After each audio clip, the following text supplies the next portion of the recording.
Je pense qu'on va démarrer. OK. Merci à tous ceux et celles qui sont avec nous aujourd'hui pour participer à cette formation. Nous nous réjouissons de vous savoir toujours aussi nombreux.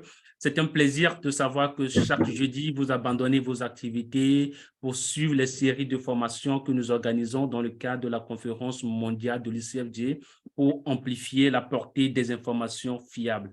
Merci à chacun de vous. Mon nom, c'est Kossi Balao. Je suis le responsable du Forum Pamela Award de reportage sur les crises mondiales du Centre international pour les journalistes CFJ qui est basé à Washington. Le forum est une initiative qui rassemble des milliers de journalistes du monde entier avec lesquels nous partageons chaque semaine des connaissances, des expertises et des outils pour promouvoir un journalisme de qualité. Depuis le jeudi 2 mars, nous avons entamé une série de formations qui visent à développer sur les journalistes des méthodes et des compétences créatives pour rendre virales les bonnes informations et s'assurer que la vérité l'emporte sur la désinformation qui sape la confiance dans le journalisme à travers le monde. Ces formations ont lieu chaque jeudi et sont destinées à autant à des journalistes qu'aux étudiants en journalisme, aux fact-checkers, aux chercheurs, aux vérificateurs de faits et aux acteurs de l'éducation aux médias. Ces formations sont assorties d'une subvention financière qui sera offerte à ceux et celles qui auront assisté à au moins 3 séries de formations. Ce sera une subvention pour financer votre propre projet de lutte contre la désinformation. Les bénéficiaires seront sélectionnés à l'issue d'une bourse que nous lancerons avant la fin de ce mois de mars. Suivez nos informations dans le groupe privé du forum sur Facebook pour ne rien rater. Si vous n'êtes pas encore membre de ce forum, je vous enverrai le lien dans les commentaires pour le rejoindre. Aujourd'hui, c'est la 4e série de formations et cette fois-ci sur le thème de la maîtrise des stratégies de communication. Une chose est d'avoir une stratégie de communication et l'autre est de s'assurer de la réussir. Vous êtes d'accord avec moi que dans la lutte contre la désinformation, il ne faut rien laisser au hasard et que la stratégie est importante si on veut atteindre un objectif. Avec une bonne stratégie de communication, vous pouvez élargir la portée de vos contenus factuels et avoir une longueur d'avance sur la désinformation en obtenant plus d'impact avec les faits. Alors, comment mettre en œuvre une bonne stratégie de communication? Je n'ai pas les clés. Celui qui les possède, c'est notre invité, le formateur de cette session. Il partagera avec vous certainement les outils de communication qui vous permettront de combattre la désinformation, de publier des contenus qui seront largement partagés et des contenus qui engagent le public. Il s'appelle Aftal Cissé, c'est un stratège en communication.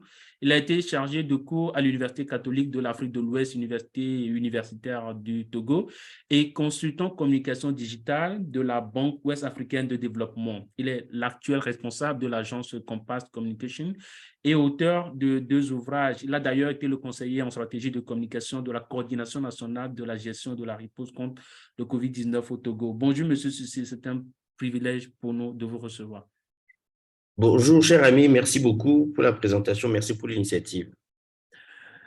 Vous pouvez partager votre écran pour démarrer la session. Ça marche. Tac. Apparemment, le partage est désactivé de votre côté. Attends, je vous nomme animateur et puis ça doit être bon. OK. OK, super. Un instant. OK. Pouvez-vous me repasser la main?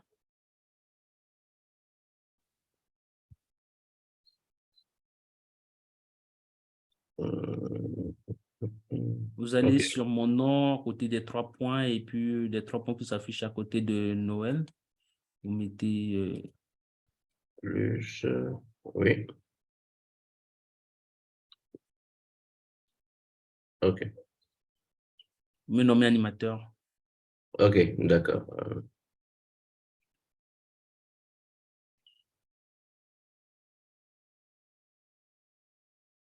Voilà, c'est Voilà, bon? c'est bon. C'est pour partager, d'abord diffuser en direct la formation dans le groupe privé du forum et ensuite vous redonner la main pour démarrer. De sorte que ceux qui sont aussi sur Facebook puissent participer également et nous suivre. Désolé pour ce retard que nous avons pris pour des soucis techniques qui sont arrivés de façon impromptue. Je lance la diffusion en direct dans le groupe privé du forum et sur Facebook et puis je vous donne la main, monsieur, si c'est pour démarrer le partage d'écran. Il n'y a pas de problème.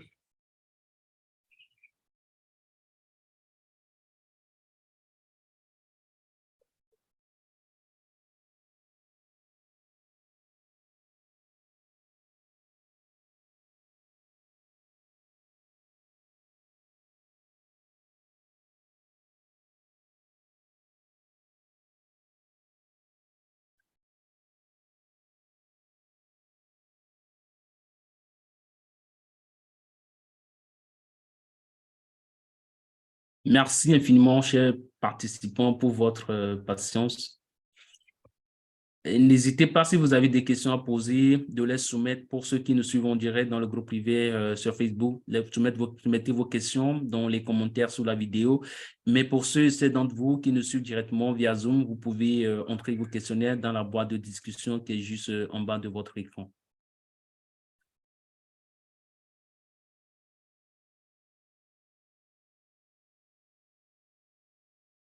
Maintenant, c'est parfait. Je vous donne la main pour commencer, monsieur Cécile.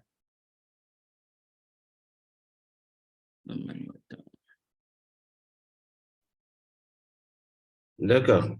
Je partage l'écran.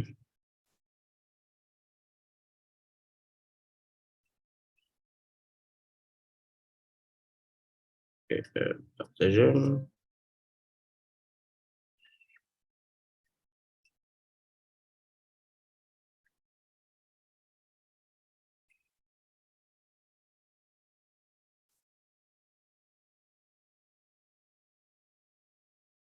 OK. C'est bon? Non, votre écran ne s'affiche pas. Un instant.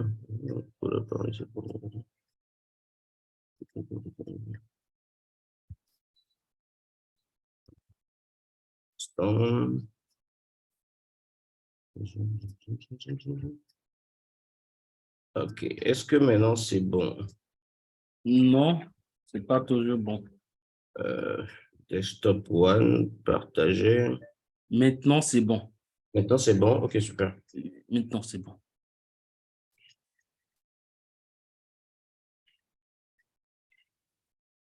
Alors, bonjour chers tous. C'est un plaisir pour moi de prendre la parole à ce webinaire que vous organisez depuis quelque temps. J'ai le plaisir, sinon la lourde responsabilité de parler, de faire une présentation sur les communications maîtrisées, les stratégies de communication afin de rendre les informations beaucoup plus virales. L'idée, c'est de réussir à limiter, tant qu'on le peut, la propagation des fausses nouvelles. Alors, je ne vais plus passer trop de temps sur la présentation. Je pense que l'animateur principal l'a fait. Je suis Aftal Cissé, je suis de nationalité togolaise. Je réside à Lomé. Alors, pour commencer, je voudrais peut-être replacer rapidement le contexte de cet exercice où aujourd'hui, nous sommes dans un monde de plus en plus connecté, hein, où l'affrontement des divers groupes d'intérêts s'opère sur un terrain jadis difficile d'accès à conquérir, qu'est l'opinion. On peut même parler d'opinion publique si on veut. Avant, on l'a vu avec un seul écran de télévision dans les maisons. Et on a assisté progressivement à la multiplication des écrans. Et aujourd'hui, tout le monde dispose d'un petit écran dans sa poche où il peut recevoir des informations, rester en contact avec ses proches. Et cet accès, ou en tout cas cet outil-là qu'on a dans nos poches constitue un accès à notre quotidien, constitue un accès à, comment dire ça, à la formation de nos opinions, hein, et à la façon dont nous consommons les informations. Et donc, aujourd'hui, dans ces affrontements, dans ces divers affrontements, l'arme la plus efficace, c'est l'information dont on parle. Donc, elle peut être vraie ou elle peut être fausse. Et nous avons assisté à la prolifération, ou sinon on assiste toujours à la prolifération des fake news qui ont cette tendance à se propager assez rapidement et à être facilement crues. Donc, l'idée de cet exercice, justement, est de montrer dans quelle mesure on peut œuvrer pour que la vérité dont nous sommes l'auteur, ou en tout cas dont nous sommes relayeurs, puisse également rattraper un peu ces mensonges-là qui sont propagés. Alors, je vais entamer mon propos avec cette citation que j'aime beaucoup et que je pense qu'elle cadre un peu avec l'exercice. C'est une citation de Balthazar Gracian qui dit qu'il est très facile d'avoir mauvais renom car le mal se croit aisément et que les sinistres impressions sont difficiles à effacer. Alors, que ce soit en communication, que ce soit en politique, que ce soit en marketing et tout, une mauvaise expérience est facilement crue. Une mauvaise expérience a beaucoup plus d'ampleur qu'une bonne expérience. Lorsque vous allez dans un resto, lorsque vous allez quelque part et que le service est mauvais, et que la nourriture n'est pas bonne et que vous le dites, on vous croit tout de suite. On dit, ah ouais, c'est où, ça s'est passé quand, ça s'est passé comment, voilà, on vous pose des questions, on vous écoute. Mais quand vous dites que oh, j'y étais, c'était bien, ça s'est bien passé, tout ça, bon, on n'est pas beaucoup plus curieux que ça. Donc, c'est la même chose avec les fake news. Dès que une mauvaise nouvelle est propagée, bah, elle se partage un peu rapidement comme une traînée de poudre. Et bon, moi, je ne suis pas journaliste, je n'en ai ni les compétences ni la prétention, mais je me dis que les enfin, les petits objectifs derrière la propagation des fausses nouvelles, c'est entre autres la manipulation de l'opinion publique principalement. C'est de propager la peur au sein de l'opinion. C'est de discréditer quelqu'un, un adversaire ou même un ami si on veut. Et aujourd'hui, avec le phénomène de putaclic, les gens font de plus en plus de mauvaises écritures, de mauvaises presse pour générer des clics et donc avoir plus de revenus. Et parfois, il y a même une stratégie qui consiste à distiller une fausse information afin de pousser les gens à partager la vraie information.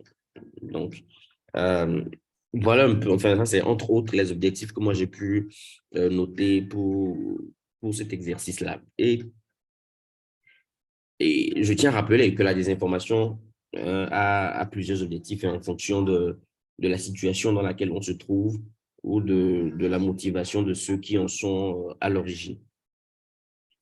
Alors, pour commencer le propos,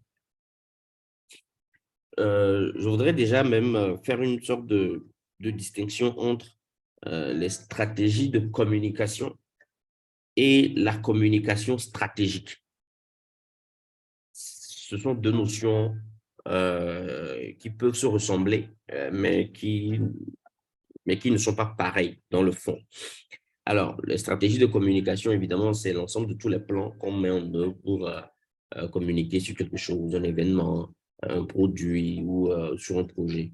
Mais la communication stratégique, elle, c'est une approche beaucoup plus ciblée de la communication qui vise à atteindre des objectifs spécifiques en utilisant des stratégies planifiées et des messages ciblés. Monsieur Kossi, jusque-là, ça va? Nous vous suivons parfaitement, Monsieur Sissi. OK, super. Alors, donc, dans la petite définition que j'ai faite, j'ai essayé de noter quelques mots-clés sur lesquels on va essayer de s'appesantir tout au long des développements. Donc, la communication stratégique, ce qu'elle implique, tout d'abord, c'est un public cible. D'accord? À qui s'adresse-t-on principalement? La personne à laquelle on s'adresse, quel est son âge? c'est une femme, c'est un homme, la personne appartient à quelle catégorie socio-professionnelle? Est-ce que c'est un cadre supérieur? Est-ce que c'est un cadre intermédiaire? Est-ce que c'est juste un employé? Est-ce que c'est une personne vivant dans une zone rurale? Comment cette personne se comporte-t-elle en ligne? Alors, c'est autant de questions qu'on se pose lorsqu'on établit une stratégie de communication, parce que le point de départ de toute communication stratégique, c'est la cible. Une fois qu'on a passé le temps pour connaître la cible, on élabore les messages appropriés et on définit les canaux et puis on est en phase d'atteindre les objectifs qu'on s'est clairement définis. Et donc, ceci m'amène au second point, qui est la définition d'objectifs clairs. La communication stratégique répond à un objectif précis, d'accord? Ça dépend de tout un chacun.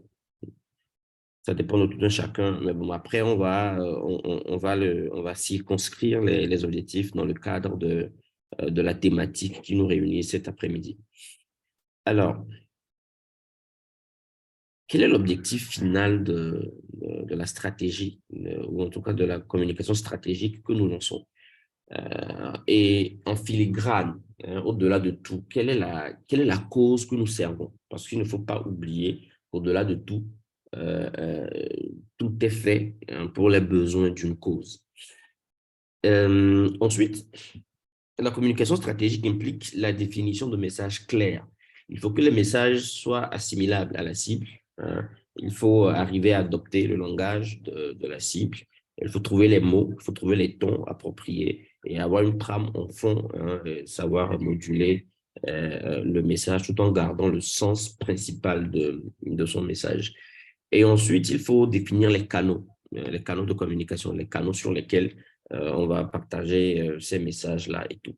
Donc, ce sont principalement autour de ces 4 points, hein, que j'ai essayé de bâtir un peu cette présentation.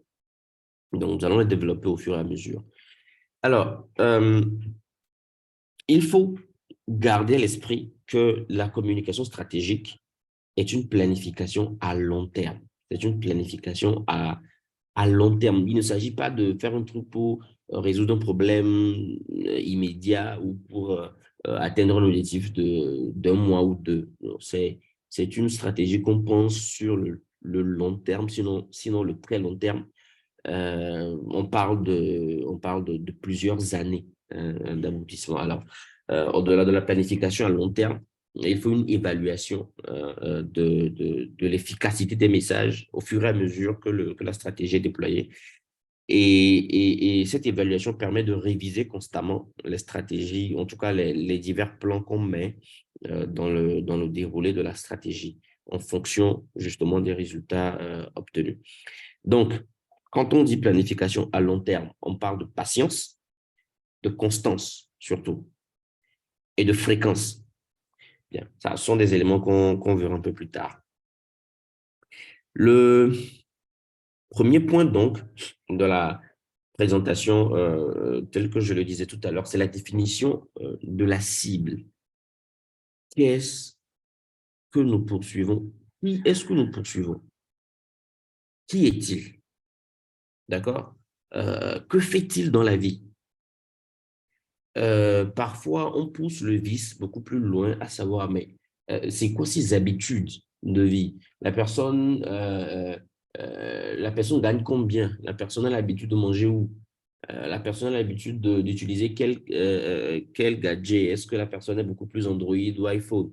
Est-ce que la personne est ceci ou cela? Alors, plus on a un ciblage défini, un ciblage affiné, plus on a des chances d'atteindre la cible, hein, et d'activer les leviers les plus importants. Et donc, pour affiner un peu ce ciblage, il y a ce qu'on appelle la définition un peu la définition des personnes ou des personnés en stratégie, communication, stratégie marketing. Alors, là, moi, j'essaie de faire une segmentation, juste 4 petits segments vite fait, pour montrer un peu ce à quoi ça ressemble, ce à quoi ça peut ressembler, hein, de, la segmentation de la cible. Alors, on prend un prénom quelconque, Eva. D'accord? C'est un portrait robot, hein, c'est un portrait robot. Et là encore, moi, je ne suis pas allé dans les détails. Alors, on se dit que Eva elle est âgée entre 29 et 38 ans. D'accord? Elle est cadre supérieur dans une administration et elle est intéressée par l'économie, la politique et les relations internationales. OK? Donc, elle, c'est Eva, elle s'informe par les réseaux sociaux. Elle s'informe également par la télévision et les radios. Et elle s'informe principalement par ses pairs, c'est-à-dire par ses collègues, par ceux avec qui elle partage, disons, le même niveau de vie.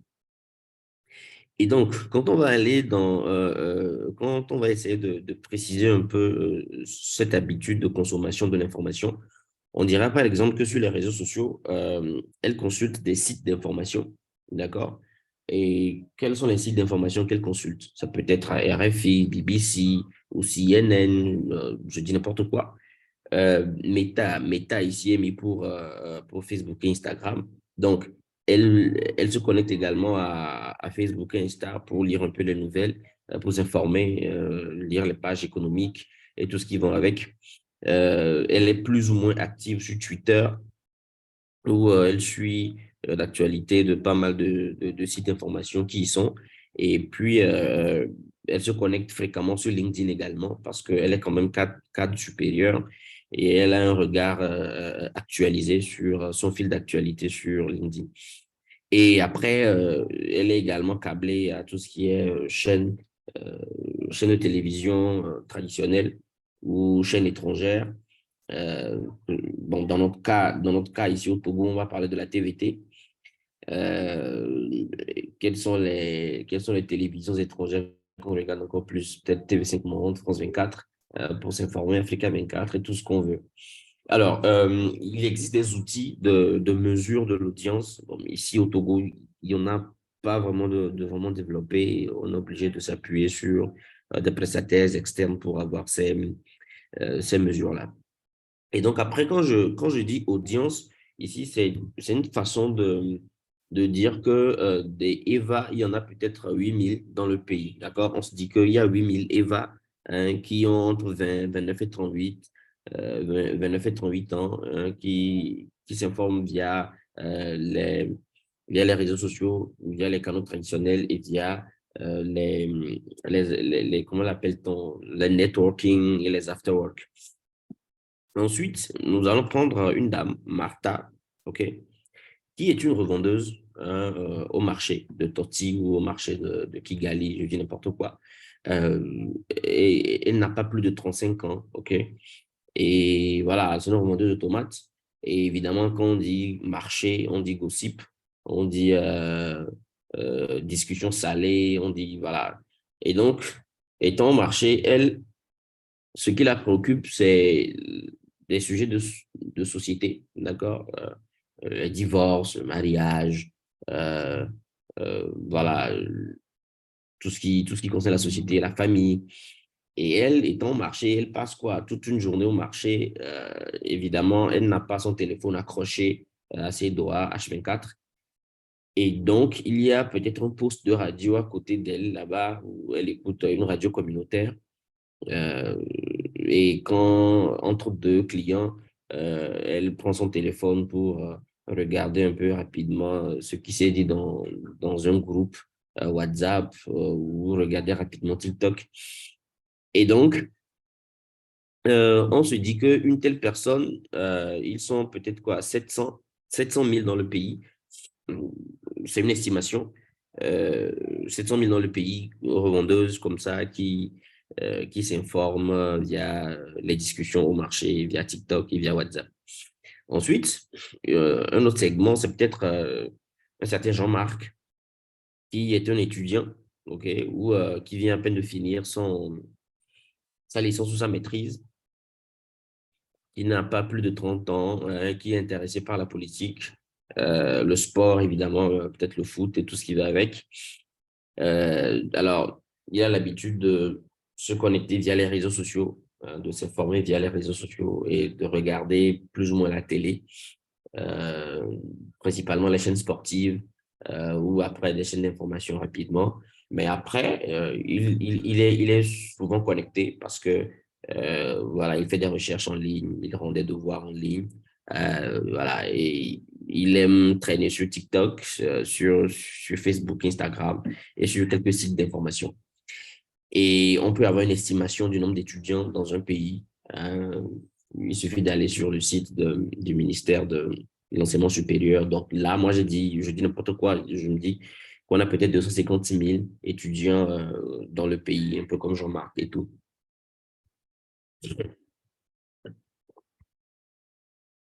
Après, faut pas oublier nos pépés et nos mémés qui constituent une frange importante de notre population.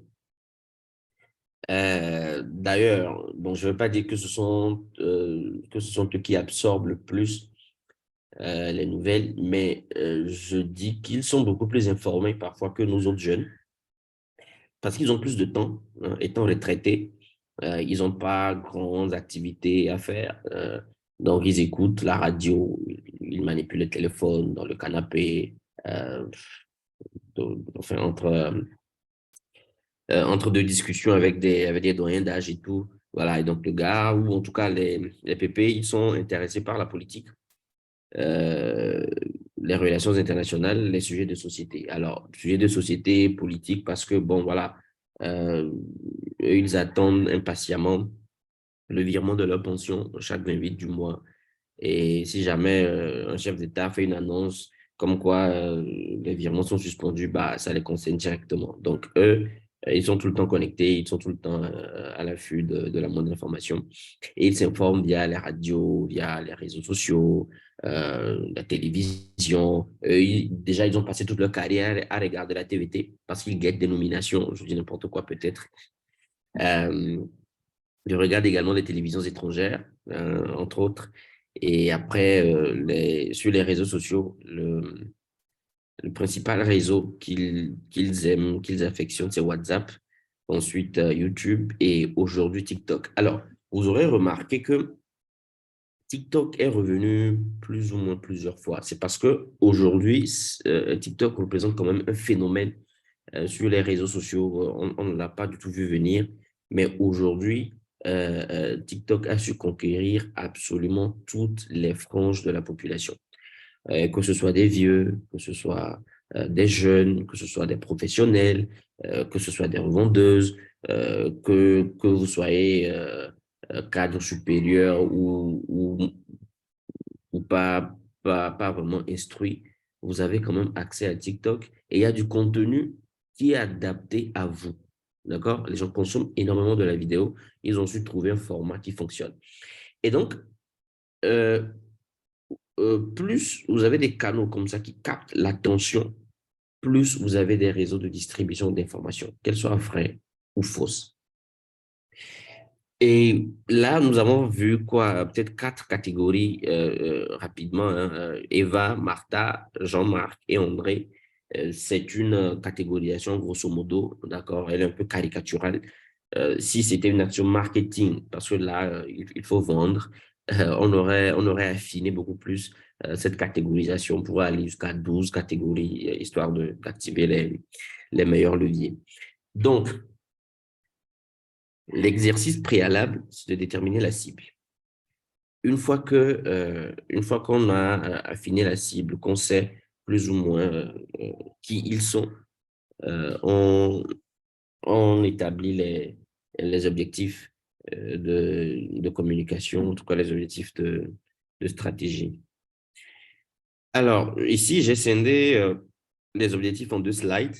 La première, je dis techniquement ce que peuvent être des objectifs de stratégie de communication, d'accord? Alors, une communication stratégique peut être destinée à améliorer la réputation, Ce peut être également pour influencer les décisions, euh, créer une image de marque, accroître la visibilité ou accroître le capital sympathie d'une personne, d'une marque, d'un produit. Ce peut également être pour gérer les situations de crise. Parfois, vous êtes là, vous ne vous attendez pas à une situation, mais bon, voilà, il y a une crise qui arrive et vous êtes obligé de réfléchir rapidement, de mettre en place une stratégie pour communiquer. Ça peut également être pour favoriser l'engagement. Alors là, c'est de façon générale, de façon générale.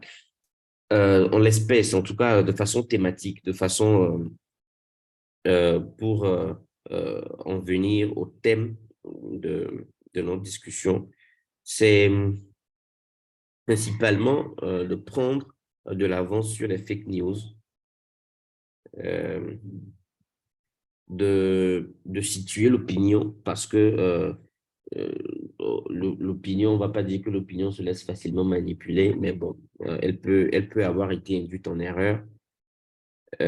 C'est également de diffuser la bonne information, en tout cas sa bonne information, si on veut. C'est d'accroître également la visibilité de la bonne information. Et c'est justement ce qui nous rassemble aujourd'hui, c'est de comment faire que son information soit beaucoup plus visible qu'elle ne l'est déjà. Et in fine, ou en tout cas, pour terminer, ce sera de lutter contre les fausses informations. C'est assez compliqué, c'est le challenge de notre siècle, on va dire, mais ce n'est pas tant nouveau que ça. Ce n'est pas une création de notre siècle. La propagande existe, elle a toujours existé. Aujourd'hui, elle dispose juste de nouveaux outils. Et donc, c'est d'arriver euh, à limiter un peu le phénomène. Alors, une fois qu'on a mis à écrit ou mis par écrit les objectifs à atteindre, euh, il faut maintenant élaborer les messages pour la cible qu'on a déterminée. Et il y a quelques caractéristiques des messages qui font que ils peuvent être assez virales, ils peuvent être assez captivants. C'est qu'il faut que le message soit clair et facile à comprendre, d'accord? Il faut que le message soit pertinent. Le message doit être adapté au public ciblé, d'accord?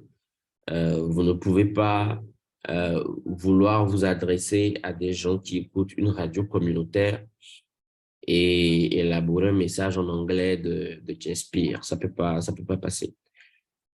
Au même moment, vous ne pouvez pas prendre le même message adressé à des gens qui lisent LinkedIn chaque matin et en faire une vidéo en mode TikTok. Vous allez saouler les gens et l'algorithme n'est pas fait pour ça, justement. Ensuite, le message que vous faites doit être suffisamment concis, d'accord? Justement parce que sur Internet, principalement, les gens ont une attention limitée. Les gens ne passent pas 150 minutes pour lire un seul message. Si votre texte est trop long, les gens ne vous liront pas, ou en tout cas, vous liront très peu. Les gens survoleront rapidement et puis s'en iront. Donc, il faut aller droit au but. Et sur ce point principalement, je ne pense pas que j'ai des leçons à donner. Je pense que la plupart des participants est journaliste, si je me permets. Donc, vous savez comment mettre en forme un message pour qu'il soit percutant.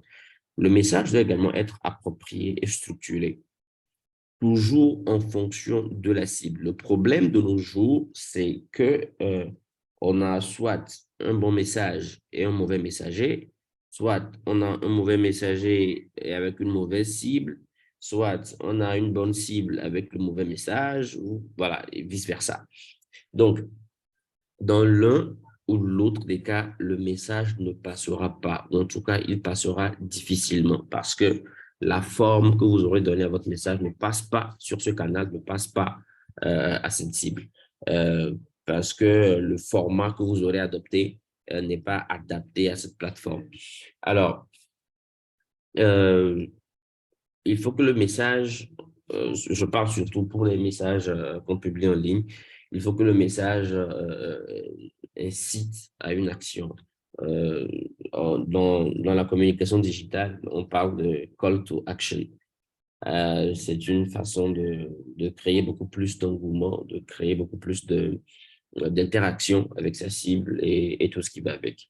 Et cela n'empêche pas que ce soit une technique utilisée également par les médias traditionnels. Je donne le cas peut-être des élections qui approchent. Vous pouvez élaborer une stratégie, une communication stratégique où l'objectif, c'est d'inciter les gens à aller prendre leur carte de votant. Et donc, un peu partout, vous pouvez trouver le moyen de dire aux gens d'aller se faire enrouler et d'aller prendre leur carte de membre. Alors, une fois qu'on a fait tout cet exercice, qu'on a défini la cible, qu'on a défini le message et les objectifs, on attaque les canaux de communication. Alors, je l'ai dit tout à l'heure, vous pouvez avoir un très bon message, mais qui passe difficilement sur un canal donné parce que la forme que vous avez donnée à ce message ne passe pas sur cette plateforme. Alors, je vais opposer peut-être TikTok à LinkedIn et Twitter à Instagram. Sur Twitter, quand vous mettez des photos d'une certaine façon, ou en tout cas un certain rythme, les gens sont fatigués. Les gens se disent, écoutez, c'est pas Instagram.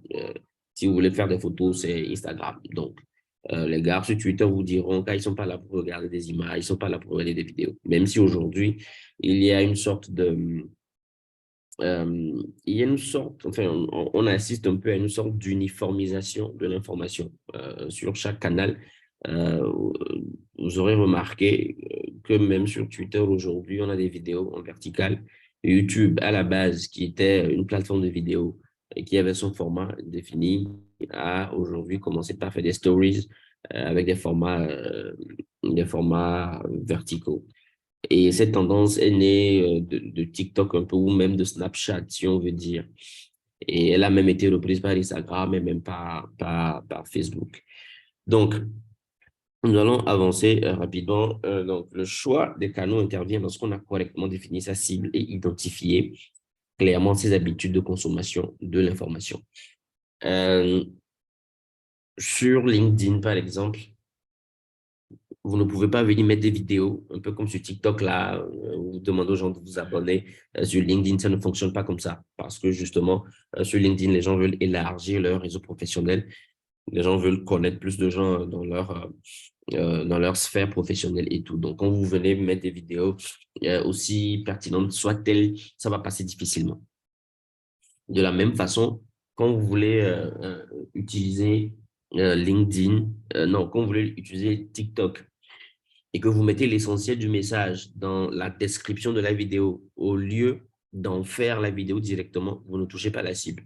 Parce que les gens, quand ils viennent sur TikTok, c'est pour regarder la vidéo et scroller juste après.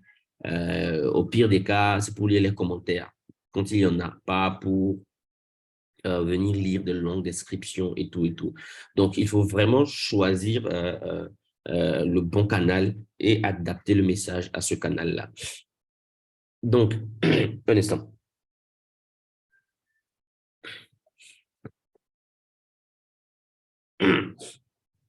Donc, il y a une sorte de prérequis qu'il faut avoir dans le choix des canaux ou même de façon beaucoup plus générale dans la communication, dans sa communication stratégique. C'est d'abord la crédibilité, d'accord? Il faut arriver à asseoir une certaine réputation de source crédible d'information. Je m'explique. Vous ne pouvez pas être médecin et la plupart de vos contenus tournent autour de l'architecture. Ça ne peut pas passer parce que vous n'êtes pas architecte, d'accord? Vous ne pouvez pas vous permettre contredire des gens sur les dimensionnements des poteaux ou des semelles. De la même façon, vous ne pouvez pas être architecte et passer votre temps à parler de comment guérir une cataracte ou même de comment guérir une hernie. Ça ne fait pas crédible. Il faut avoir une équipe, d'accord? Je dis ça pour les journalistes qui fonctionnent en réseau. Il faut avoir un minimum de 3 à 5 personnes physiques connues, hein, qui font plus ou moins autorité dans leur domaine. Si vous avez un site d'information dans le domaine médical, on l'a vu avec l'arrivée du Covid, où tout le monde est devenu spécialiste de la question médicale. Moi, j'ai été très étonné de voir des ministres, que ce soit un ministre de la Communication, ou un ministre de la Défense, ou un ministre de la Sécurité, et aller se prononcer sur des questions de santé publique. C'est une grossière erreur de communication en termes de communication stratégique. Alors, j'ai mis une petite ligne là pour parler d'un minimum de faux profils. On va en venir un peu plus loin. Vous verrez un peu l'importance d'avoir des faux profils acquis à votre cause. Donc, crédibilité, équipe. Ensuite, communauté. Quand vous avez des voix autorisées dans un domaine précis, vous créez du contenu de façon spécifique à ce domaine-là pour avoir une communauté dans ce domaine. D'accord? Euh, Comme je dis, vous ne pouvez pas être connu comme pratiquant X profession et passer votre journée à parler de Y.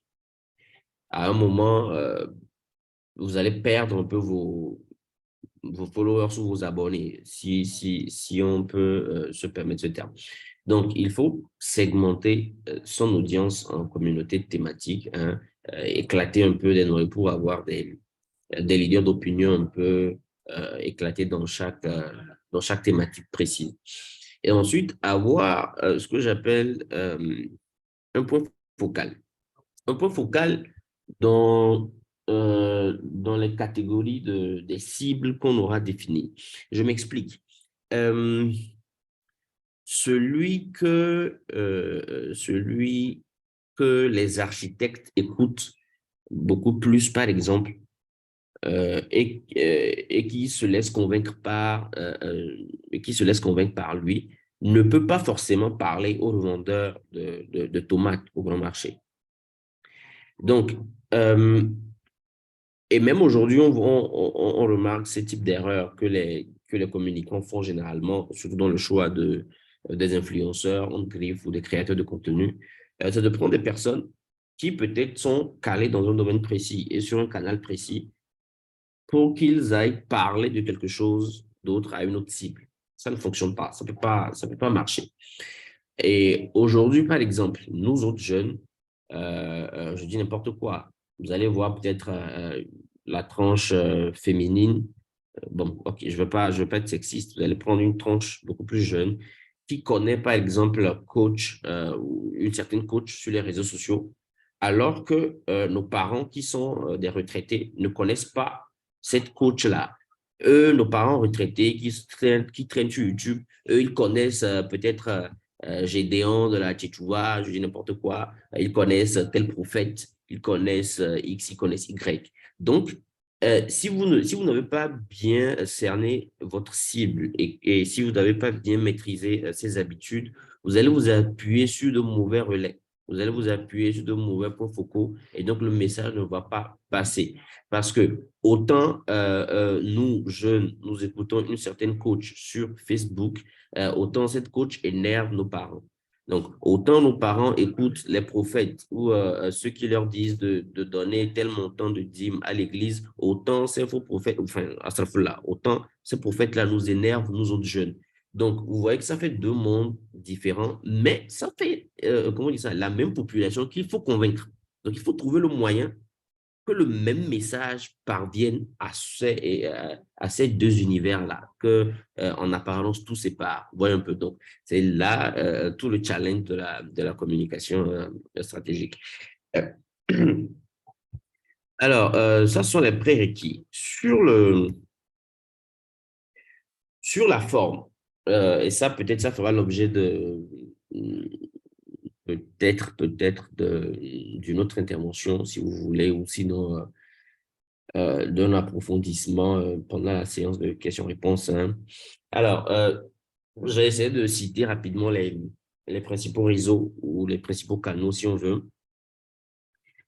C'est que, par exemple, sur Twitter, bon, peut-être que je ne veux pas trop perdre le temps. Je me dis que tous ceux qui sont connectés, qui suivent, connaissent plus ou moins les réseaux sociaux qui existent de nos jours. Et donc, quand on prend Twitter, par exemple, il faut connaître les bonnes habitudes sur Twitter, connaître les bonnes communautés, connaître les interactions. Qui a l'habitude de dire quoi et qui sont ceux qui ont l'habitude de réagir à ce que cette personne dit. Si vous ne maîtrisez pas les dynamiques des communautés sur Twitter, par exemple, vous allez vous embrouiller tout de suite, vous allez vous retrouver dans une situation bizarre et votre message n'aura pas la portée escomptée. Sur Twitter, justement, il faut avoir l'habitude d'utiliser les mots-clés, les bons mots-clés, les bons hashtags. Il faut faire des listes pour suivre euh, les actualités, ça et là, que ce soit par thématique ou que ce soit par pays. Je vais maintenant rapidement parler de Meta, mais principalement de Facebook.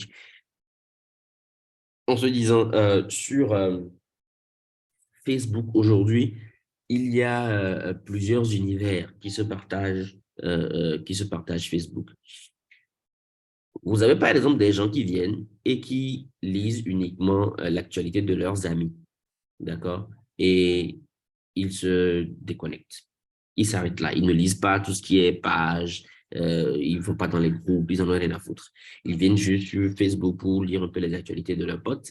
Ah, tel s'est marié, ah, tel a fait telle blague, tel a fait telle statue, regarder les stories et puis se déconnecter. Donc, il faut trouver le moyen de pouvoir parler à ces gens-là, de pouvoir toucher ces gens-là. Vous avez des gens qui sont très actifs sur des pages Facebook. Alors, le gars, quand il est connecté, quand il arrive, il fait le tour de plusieurs pages Facebook pour s'informer ou pour diffuser son information. Donc, je vais donner le cas des marabouts et des guérisseurs. Là. Tout le monde a eu l'expérience de ces gars-là. Vous allez voir une vidéo politique. euh, Vous allez voir une vidéo politique et vous allez voir une vidéo, désolé, vous allez voir une vidéo politique sous laquelle vous voyez des marabouts qui viennent faire la publicité de leurs produits. Donc, les mecs, ils en ont absolument rien à foutre du contenu de la page. Eux, ils viennent mettre leurs commentaires en bas et ils partent.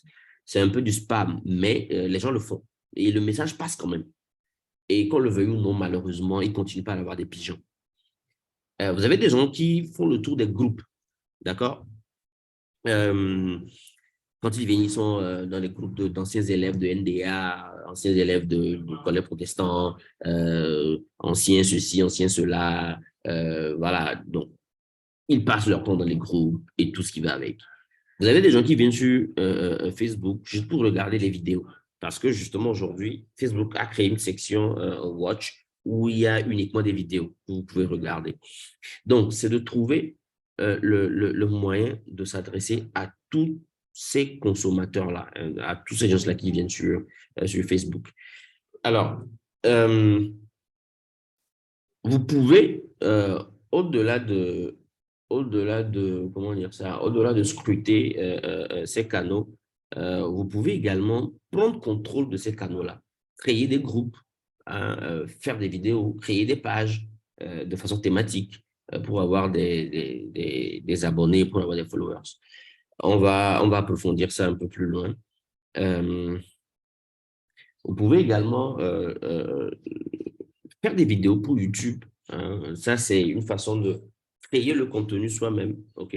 Trouver des chroniqueurs et tout ce qui va avec pour créer des vidéos pour YouTube ou pour TikTok et faire des sponsorisations, faire des placements publicitaires. Aujourd'hui, il y a une façon pernicieuse de faire une publicité là, dont les parents ne prennent pas forcément conscience. Alors, YouTube a segmenté un peu ces sections. Vous avez YouTube Kids, où voilà, on crée une petite section pour son enfant de moins de 10 ans pour qu'il regarde des vidéos. Mais justement, il y a la possibilité de faire de la publicité ciblée à cette tranche d'âge-là. Et quand vous ne faites pas forcément attention au contenu qui passe là-bas, bah, les utilisateurs de ce créneau-là sont exposés à un certain type de contenu. Alors, il y a également WhatsApp, qui est aujourd'hui une grande source de viralité de tout ce qui est contenu. Alors, vous imaginez, je dis n'importe quoi, un retraité de 75 ans, assis au bas de sa porte, où on envoie une petite vidéo rigolote qui parle peut-être de la dangerosité d'un vaccin.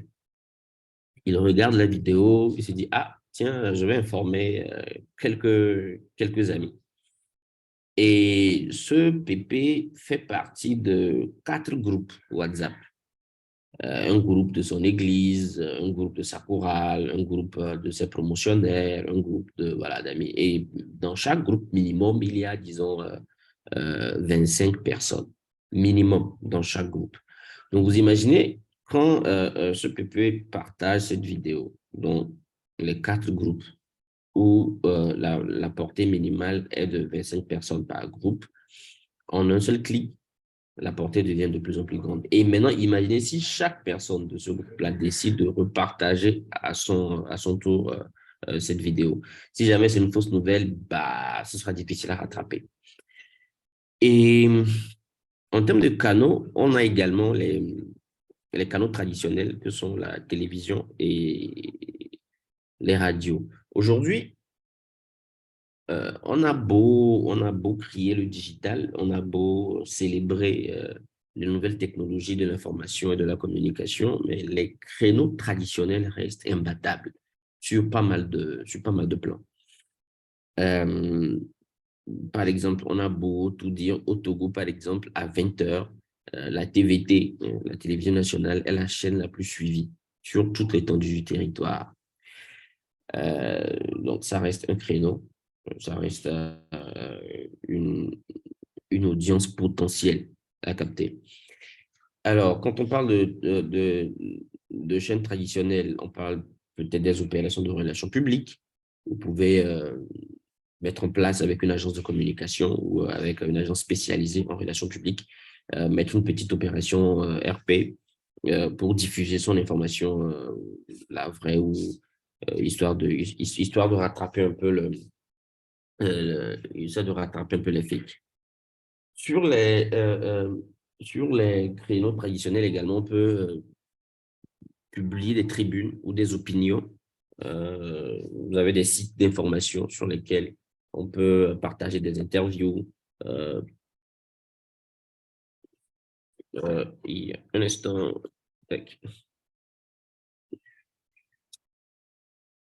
Un instant.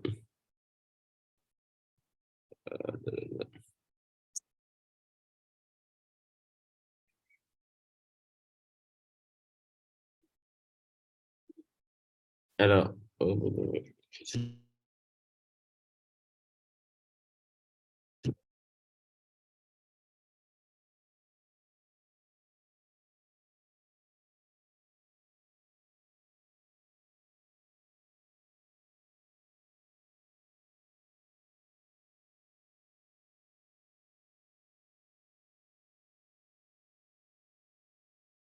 Monsieur Aftas ici a dû avoir un souci de connexion Internet. Il a disparu de mon écran. Je crois que c'est pareil pour vous aussi. Nous l'espérons. Il reviendra certainement sous peu. Je lui fais un message rapide.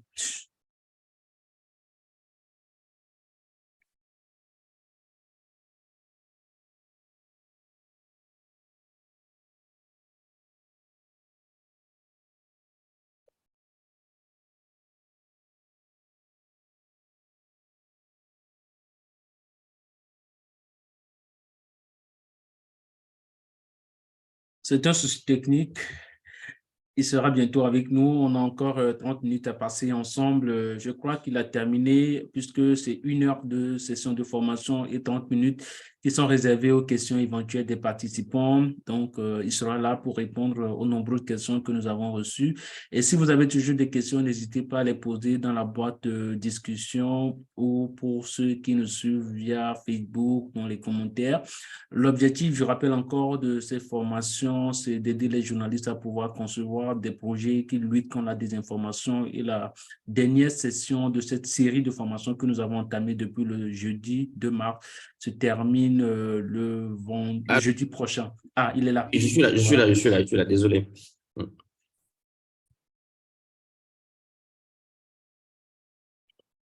C'est bon, je peux continuer? Oui, je pense que tu peux continuer. Il faut que je Ok, te d'accord. repasse encore la main parce que là, tu ne peux pas partager. Partagez-le. Ok, super. Oui, on reprend le même exercice. J'étais en train de discourir, hein, comme ça, bien le faire les journalistes. Désolé, Bon, désolé. voilà, c'est parfait maintenant. Ok, super. Tac, tac, tac. Partager l'écran. Desktop.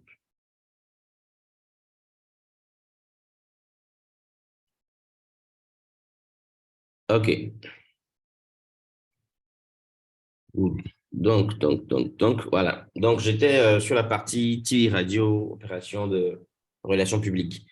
Donc, je disais que sur les canaux traditionnels, en plus des sites d'information, on a la possibilité de partager des tribunes et des opinions qui permettent de rétablir plus ou moins la vérité, de resituer l'opinion.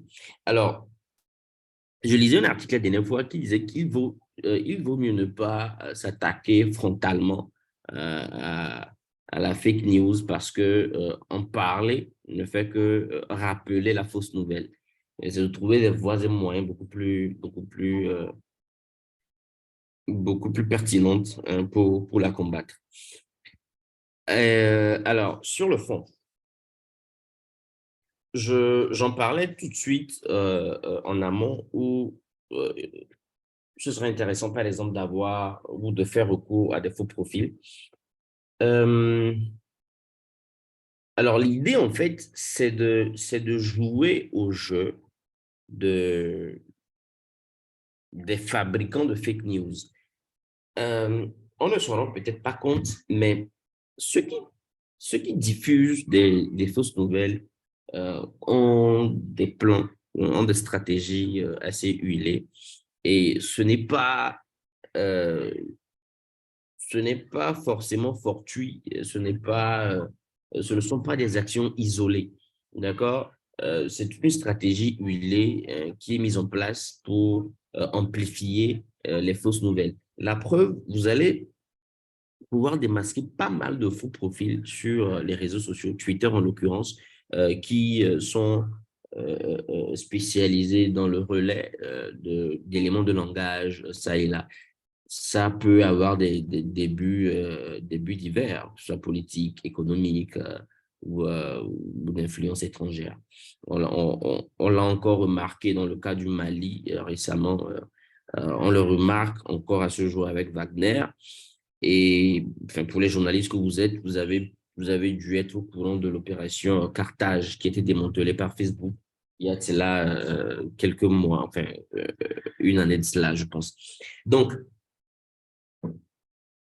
c'est de mettre en place un réseau digital de relais, d'accord? Et donc, comme on l'a dit plus haut, c'est une question de patience, c'est une stratégie à penser à long terme, ok? Euh, il faut créer des pages thématiques que vous gérez. Si euh, peut-être que vous êtes spécialisé je sais pas, en agriculture, d'accord, vous avez une page et un groupe qui parle d'agriculture, mais cela ne vous empêche pas, par exemple, d'avoir une autre page thématique qui parle de mode ou qui parle de climat ou euh, qui parle de chaussures. Malheureusement, sur Facebook, vous allez voir que absolument, moi je dis toujours, absolument rien n'est gratuit. Vous pensez être abonné à une page de chaussures, à une page de tissu bogolant, mais justement, le fait d'être abonné à cette page fait de vous une potentielle audience à atteindre. Donc, le jour où il y a une nouvelle à faire passer, on écrit quand même sur cette page-là, vous lisez. vous êtes informé, que vous croyez ou non, vous avez été en contact avec cette information. Donc, les créateurs de fake news et ceux qui les, ceux qui les entretiennent ont cette technique-là. Donc, vous également, vous devez impérativement faire pareil pour reprendre un peu le dessus. Donc, vous devez avoir des pages thématiques que vous gérez. Ça peut parler de tout et de n'importe quoi. Avoir des comptes de personnes physiques que vous gérez. Alors, on a vu des gens avoir des faux comptes, hein, euh, créés de toutes pièces. Bon, moi, j'ai eu à faire ça plusieurs fois dans le cadre d'opérations marketing, par exemple. Vous avez un profil que vous créez de toutes pièces, d'accord? Je crée un avatar, mais avec un nom physique. Je dis n'importe quoi, Amakwacha, par exemple, qui est sur Twitter. C'est Aftel Cissé qui gère le compte, mais Amakwacha, techniquement, est connu comme un mécanicien ou un ingénieur mécanique. Donc, le mec, il passe son temps à ne parler d'ingénierie mécanique. Pendant un an, pendant 2 ans, je nourris un faux compte comme ça, mais qui est spécialisé dans l'ingénierie mécanique. Alors, à force, les gens penseront que c'est vraiment quelqu'un qui existe physiquement, même s'ils ne l'ont jamais vu. Euh, c'est facile à faire plus ou moins, hein. Il suffit d'être patient, d'être courageux et de se projeter dans le long terme. Donc, c'est facile de donner une crédibilité à un faux compte. Alors, si moi, Aftel Cissé, mon ami ou enfin, j'ai trois, quatre connaissances, personnes physiques que je connais, Kossi Balao, Aïe, Renaud Doussavi, Jean-Marc, par exemple. Alors, je vous dis, OK, les gars, ce compte, c'est mon faux compte. On va discuter avec lui comme si c'était notre pote. Et donc, à force de voir Renaud Dossavi discuter avec ce compte, on se dit que, OK, c'est quelqu'un que Renaud connaît. À force de voir Kossi discuter avec ce compte, on se dit que c'est quelqu'un que Kossi connaît. Donc, c'est forcément quelqu'un qui existe. Donc, cette personne-là va finir par avoir des followers, va avoir des abonnés, va avoir une certaine crédibilité et donc peut être une potentielle source de relais d'informations et même de création d'informations. Vous pouvez avoir des groupes de discussion thématiques. Ça me rappelle que j'avais créé un groupe là sur Facebook depuis des années. Groupe, je l'avais nommé quoi, le mur des lamentations. Donc l'idée c'était d'avoir des gens qui viennent parler un peu de leur déboire tout le temps et tout. Le groupe existe toujours. Ça fait peut-être 3 ans que je peux y aller. Mais vous voyez, aujourd'hui, ce groupe-là où j'ai peut-être quoi, 1500 personnes qui sont dans ce groupe-là, ça constitue une cible potentielle, une audience potentielle que je peux toujours toucher par une information, qu'elle soit vraie ou fausse. Mais bon, on va se dire qu'on reste dans le cadre de la vraie information et qu'il faille propager. Donc, vous avez des groupes de discussion thématiques que vous gérez, que vous animez au jour le jour, d'accord? Vous donnez envie aux gens d'intégrer ce groupe-là. Euh, j'ai l'habitude de donner l'exemple d'un groupe là sur Facebook, Les Mamans de Lomé. C'est un groupe formidable où beaucoup de choses se disent tout le temps. Elles s'entraident dans ce groupe-là, elles font pas mal de choses et elles parlent aussi des hommes là-bas. Donc, je me dis que beaucoup de choses peuvent être corrigées si jamais les hommes avaient accès à ce groupe. Bon, c'était juste une petite parenthèse. Et vous pouvez avoir également des chaînes YouTube thématiques hein, que vous animez. Vous avez des créateurs de contenu qui font des petites vidéos et tout, des profils TikTok que vous gérez. On a aujourd'hui pas mal de comptes, pas mal de profils dont on ne connaît pas vraiment ceux qui sont derrière, mais dont on aime le contenu parce que le contenu est factuel, parce que le contenu est bon, parce que le contenu parle et tout et tout. Bon, la mise en place de sites d'information également, quand on en a les moyens, pour faciliter le référencement. Après, je disais d'avoir un petit réseau de personnes physiques, de chroniqueurs, d'animateurs, télévision, radio, sur qui on peut s'appuyer. Parce que eux, justement, ils peuvent s'adresser à une cible qui n'est pas forcément connectée. Alors, très rapidement, nous sommes pratiquement à la fin, hein. On va parler des moyens. Alors, les moyens, c'est beaucoup plus les moyens financiers, d'accord? Parce que ceux qui font passer des fausses nouvelles ont beaucoup d'argent, hein, beaucoup plus de moyens financiers qu'on ne puisse l'imaginer. Ce sont des gens qui payent des outils, ce sont des gens qui payent des personnes physiques Ce sont des gens qui payent Facebook, qui payent Twitter, qui payent Instagram, qui payent Google pour référencer tout un tissu de mensonges. L'idée derrière, c'est comme je l'ai dit, stratégiquement, c'est de manipuler l'opinion. Parfois, parfois, vous avez une information qui buzz ou qui vous choque en 2022, alors que peut-être on a passé 2 ans à vous préparer à ça. D'accord? Peut-être que le jour où vous allez vous mettre à faire des recherches dessus, il y a pas mal de documentation qui existe. Rien ne garantit que c'est vrai. On l'a vu dans le cas du Covid, par exemple, on l'a vu dans pas mal d'autres crises. On prépare l'opinion encore et encore, encore et encore, encore et encore. Et le jour où on veut passer à l'acte, c'est beaucoup plus facile parce qu'on a passé le temps, passez-moi l'expression, à faire mariner la viande. Donc, les sponsorisations, paiement de Google, de tous les canaux digitaux. Et si je veux résumer la stratégie en 3 mots rapidement, ça va être déjà le plan, donc la planification à long terme, qui renferme tout ce qu'il y a comme objectif, tout ce qu'il y a comme voilà. Le deuxième mot va être l'action, c'est de passer à l'action. Quand vous avez planifié quelque chose, vous passez à l'action, vous déroulez le plan de façon à atteindre les objectifs que vous êtes assignés. Et la réaction, c'est elle qui vous permet après avoir analysé le circuit des fake news, de réagir, d'aller sur les mêmes canaux et de démanteler les réseaux de diffusion de fausses informations.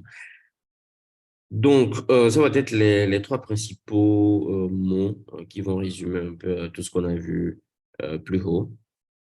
Et peut-être je vais ouvrir une perspective et ça va être l'objet peut-être des discussions que nous aurons. C'est l'introduction aujourd'hui de l'intelligence artificielle. Lorsque je préparais ce document, j'ai pu voir pas mal d'images de Macron qui se faisait tabasser par des manifestants. Là, tout de suite, j'ai vu une image où on avait le président Poutine menotté, emmené à la CPI.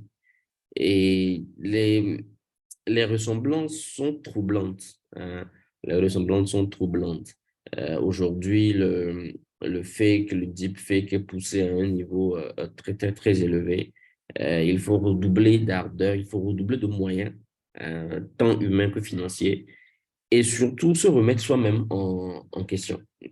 Au-delà de tout, nous sommes des humains, mais la question, c'est de se demander, c'est de se demander nous-mêmes quelle est la cause que nous servons. D'accord? Quelle est la cause que nous servons? Euh, Quel est l'objectif derrière?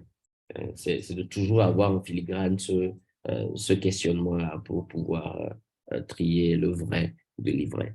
Donc, je pense que je vais m'arrêter là pour le moment et donner la parole aux participants pour la session de questions et de réponses. Merci à vous pour la qualité de votre écoute. Euh, la parole est à qui veut la prendre. Aussi, je te redonne la parole. D'accord. Merci beaucoup, Monsieur Cissé, pour cette session inspirante.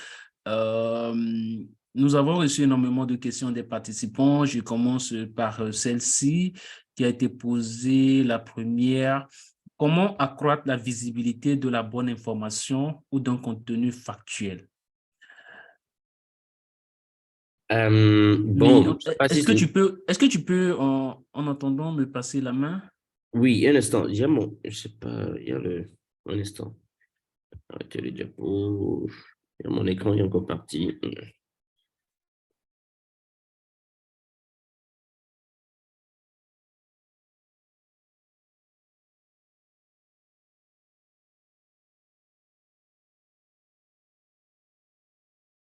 Monsieur Sissi est encore parti, mais il revient tout de suite pour répondre aux séries de questions que nous avons reçues. Vous pouvez continuer continuer à poser vos questions dans la boîte de discussion. Je rappelle également que nous avons lancé aussi un petit sondage. Je vous enverrai le lien tout de suite pour savoir si cette formation a répondu à vos attentes, si vos attentes ont été comblées, si c'est ce que vous espérez en vous inscrivant pour y participer. Le sondage ne vous prendra pas plus d'une minute. Nous serons reconnaissants si vous pouvez prendre quelques secondes pour le remplir et nous faire part de vos suggestions. Et la dernière série de cette formation se termine le jeudi 30. Voilà, Aftal est là. Donc, je repose la question, comment accroître la Oui. visibilité de la bonne information ou d'un contenu factuel? Puisque Alors, c'est, voilà. je pense que Oui, c'est- je ne sais pas s'il faut expliquer encore cette question. Parfois, tu as une bonne information, mais lorsque tu la publies, que ce soit sur tes différents canaux, elle n'atteint pas une audience maximale. Mais comment s'assurer en fait que la bonne information ait une très bonne visibilité ou atteigne un public considérable? alors, c'est ce enfin, je pense que c'est ce qu'on a passé tout le temps à expliquer. Peut-être que, on va mettre à disposition des participants le PowerPoint pour qu'ils suivent beaucoup plus posément. Ou je pense même que la session est enregistrée, les gens peuvent suivre après. Donc, c'est de prendre le temps vraiment de pensée stratégique, de repenser la stratégie. C'est-à-dire qu'il ne faut pas être dans la réaction. Faut pas se dire que, ah, OK, bon, ça ne fonctionne pas, mais c'est de prendre le temps de repenser la chose de façon stratégique, de remettre en place quelques prérequis là pour s'assurer que les choses soient plus visibles. Il y a des gens aujourd'hui qui n'hésitent pas à faire de la sponsorisation, à mettre de l'argent pour accroître la visibilité. On appelle ça la portée payante pour toucher des gens, euh, pour voilà, toucher des cibles beaucoup plus précises. Donc, il y a autant de façons d'accroître la visibilité. Mais après, moi, je dis, il ne faut pas que ce soit une visibilité ponctuelle. Oui, vous pouvez payer, faire une sponsorisation là tout de suite, atteindre 10 000 personnes. Mais après, la prochaine information, vous faites comment? Vous allez encore payer ou qu'est-ce que vous faites? Donc, il vaut mieux mettre en place une stratégie sur le long terme et voilà. Une autre question, Monsieur Cissé. S'il n'y a pas des outils de mesure d'audience, comment faire pour savoir si réellement le message atteint sa cible ou bien touche une forte audience? Alors, bon, si vous n'avez pas Si vous n'avez pas des outils de mesure voilà. d'audience. Si vous n'avez pas d'outils de mesure d'audience, bah, vous allez analyser un peu le comportement de la cible par rapport aux objectifs. Est-ce que les objectifs que vous êtes fixés au départ, c'est un changement de comportement? Est-ce que c'est l'adoption de quelque chose? Est-ce que c'est la visibilité de ceci? Est-ce que c'est la visibilité de cela? Donc, à terme, vous n'avez peut-être pas d'instrument de mesure, mais si vous sentez qu'il y a eu un changement de comportement où il y a un certain impact, plus ou moins, donc vous savez que vous avez atteint euh, vos objectifs. Et c'est pour ça que la définition des objectifs et la définition de la cible au départ est importante. À qui est-ce que je m'adresse? Quel est l'objectif que je poursuis? Le résultat à la fin, qu'est-ce que je dois atteindre? Par quel, comment est-ce que j'ai réussi à savoir que, OK, j'ai atteint mon objectif ou pas? Donc, c'est à vous de définir vos KPIs, comme on dit, pour qu'à la fin de la campagne, que vous sachiez que oui, vous avez touché, ou en tout cas que vous avez réussi votre campagne. Que peuvent les médias traditionnels et surtout devant le caractère fulgurant et invraisemblable des fake news créées à l'aide de l'IA? Je pense que la question concerne les deepfakes. Alors, concernant les deepfakes, justement, les deepfakes sont beaucoup plus relayés par les canaux sociaux, les nouveaux médias. Euh, vous pouvez mettre en place des programmes de, de démantèlement de griffes de ces fake news. Aujourd'hui, on assiste à, à pas mal de programmes de check, de fact-checking qui créent du contenu pour dire, ah, ceci est faux, ceci est vrai, ceci est faux, ceci est vrai. Donc, par rapport aux canaux traditionnels, Vous pouvez avoir une rubrique à la télé ou à la radio ou avoir une séquence là où vous allez pour expliquer euh, à la masse, à la population, en tout cas à ceux qui sont abonnés à ces canaux-là, que voilà ceci, voilà cela. Après, il faut faire attention à une chose. Quelque chose peut être fait sur les réseaux sociaux, mais être inconnu d'une cible, d'un canal traditionnel. Donc, peut-être que en venant essayer de contredire cela sur un canal où les gens n'avaient pas cette idée, vous allez susciter quelque chose, on ne vous dit, ah, mais et si au fond c'était vrai? Parce qu'il y a ça aussi. Aujourd'hui, les théories du complot sont facilement crues. Donc, c'est vraiment à prendre avec des pincettes.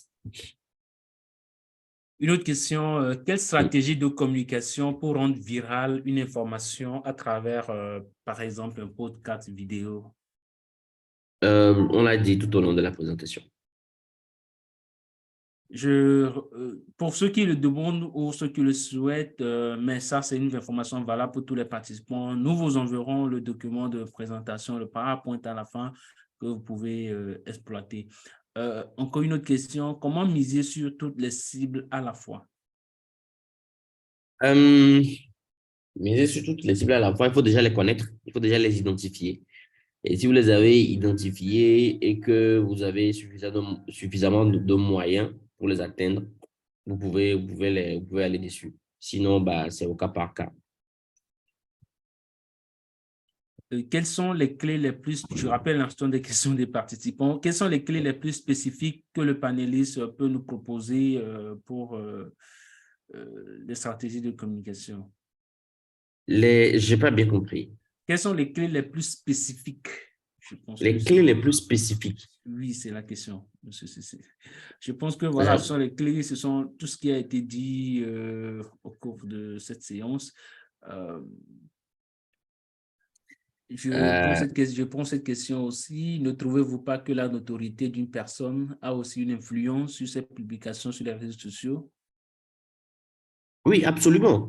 Absolument. Et c'est dans ça que nous avons parlé des relayeurs et de ceux qui sont des leaders d'opinion dans des domaines précis.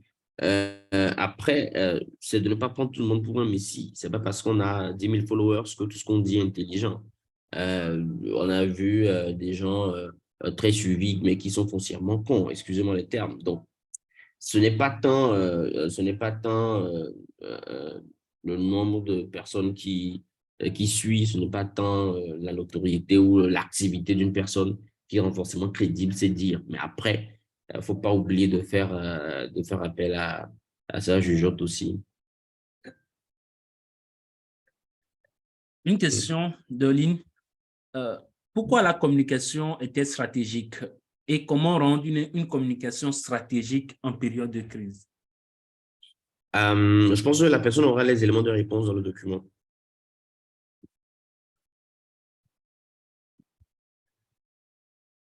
Généralement, les fausses informations utilisent la stratégie communicationnelle du sensationnel comme pierre de lance de la viralité. Les journalistes étant amenés à éviter la course au sensationnel, de quelle arme disposons-nous pour rendre nos bonnes informations? Alors, vous devez jouer le jeu. Vous devez jouer le jeu. Euh, Vous ne pouvez pas être attaqué hein, avec une mitraillette et répondre avec un lance-pierre. C'est pas possible. Vous ne vous en sortez pas. Euh, euh, le monde des fake news, c'est un monde violent. C'est une guerre que les gens mènent. Euh, les gens, et c'est comme je dis, c'est une stratégie pensée à long terme. Malheureusement, nous autres, à certains endroits du globe, on pense court terme, on pense aujourd'hui, on pense demain. On ne prend pas le temps de nous asseoir et de réfléchir sur les 5 prochaines années, élaborer des plans hein, et des actions sur les 5 prochaines années. Malheureusement pour nous, 5 ans, c'est quoi? C'est à peine un mandat présidentiel, quoi. Mais pour nous, ça nous semble indéfiniment long. Alors que les gens font des plans, des stratégies sur 30 ans, 50 ans, 150 ans. D'accord? La preuve, aujourd'hui, on a des pays qui ont été découpés à la conférence de Berlin depuis des années. Donc, écoutez, oui, à un moment, enfin, il faut repenser la chose et arrêter de penser 2 jours, 3 jours. Voilà. Nous avons encore une question. Vous semblez dire que la communication stratégique est chronophage et s'étale sur du long terme. Pensez-vous que la communication stratégique est inapplicable à une déconstruction d'une fausse information? La question n'est pas finie. Sinon, comment pensez-vous qu'on peut ajuster sa communication stratégique lorsqu'on est amené à déconstruire une fausse information? Euh, c'est là où je veux peut-être revenir à ce que j'ai déjà dit. Nous sommes un peu trop dans la réaction. La communication stratégique est prévoyante. Vous ne faites pas de la communication stratégique uniquement en répondant à des fake news, uniquement en vous agitant lorsqu'il y a une mauvaise ou une fausse nouvelle qui est propagée. Non. Vous prenez le temps de mettre en place des canaux. Vous prenez le temps de mettre en place, de bâtir des communautés.